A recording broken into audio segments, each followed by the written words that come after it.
এটা mini blog আপোনালোকক স্বাগতম জনাইছোঁ। আজিও যাই আছোঁ বিহাৰখনৰ লগত ভকত যাই আছোঁ। ভকত কিয় যাই আছোঁ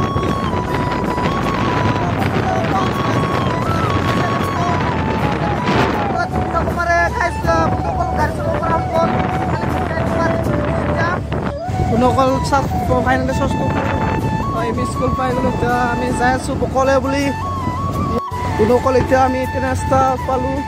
এতিয়া তাৰ কাষে আমি যাই আছোঁ বিহাকুমাৰৰ লগত। বিহাকুমাৰে গাড়ীখন ইমান ভালকৈ নকল চাক ফাইনেলি বকত চাক আহি পালোঁ। এতিয়া আমি বকত কি হৈছিলে আপোনালোক কৈ আছোঁ মানে বকত দোকানৰ কাৰণে মাংস ল'ব আহিছোঁ। আজি আমি গাহৰি মাংস ক'ত ল'ম আপোনালোক দেখাই আছোঁ। গাহৰি মাংস লৈ আছোঁ দাদাৰ তাত। গাহৰি মাংস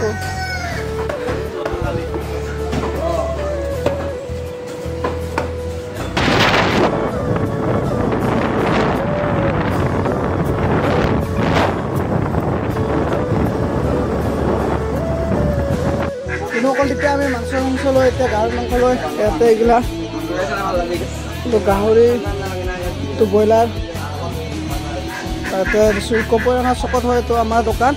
আজিলৈ মিনি ব্লগ বনাইছোঁ। কিন্তু অকল ভাল লাগিলে লাইক এণ্ড শ্বেয়াৰ ছাবস্ক্ৰাইব কৰিবলৈ নাপাহৰিব। আজিলৈ bye bye. Bihakumar this is legend man. আজিলৈ বাই বাই।